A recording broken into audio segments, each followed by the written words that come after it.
This is the summary created from the video. Lecture 54 Demonstration XXI. JDBC driver acts as middleware that connects a Java application to a MySQL server, enabling the execution of SQL statements from within the Java program. To get started, you need to download and install the MySQL connector, which is a platform-independent version of the JDBC driver. The process involves extracting the downloaded zip file and placing the mysql.ar file in the same directory as your JDBC program. Establishing a JDBC connection requires setting the class path, providing MySQL credentials, and using Driver Manager. Get connection to create a connection object instance. The program loads the JDBC driver and a successful connection prints database. Connection established. With the connection established, a simple program can create a new table named Java course with fields like role, name, marks, and grade. The process involves creating a connection object, initializing a statement, and executing the SQL command.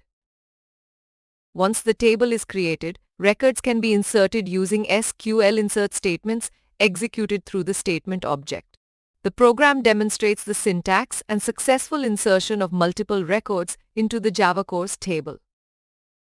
Existing records in the Java course table can be updated using SQL update statements executed through JDBC. The program loads the driver, establishes a connection, and executes an update command to modify a record where name debasis to debasis. Similarly, records from the Java course table can be deleted using SQL delete statements executed through JDBC.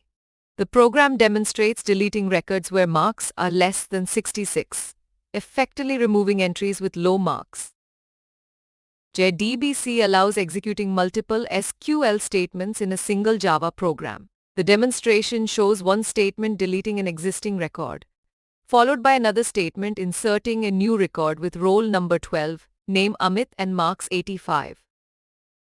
If needed, an entire table can be dropped using the SQL drop table command executed through JDBC. After executing the command, show tables confirms that the table no longer exists, and any subsequent selects or show tables return 0 results.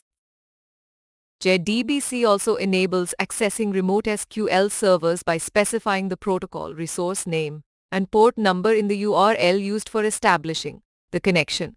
Appropriate privileges and credentials are required for successful remote server access. In summary, JDBC provides a middleware layer to connect Java applications to MySQL servers, enabling the execution of SQL statements, including creating, inserting, updating, deleting, and dropping tables, as well as accessing remote servers. Please stay tuned for more summary videos.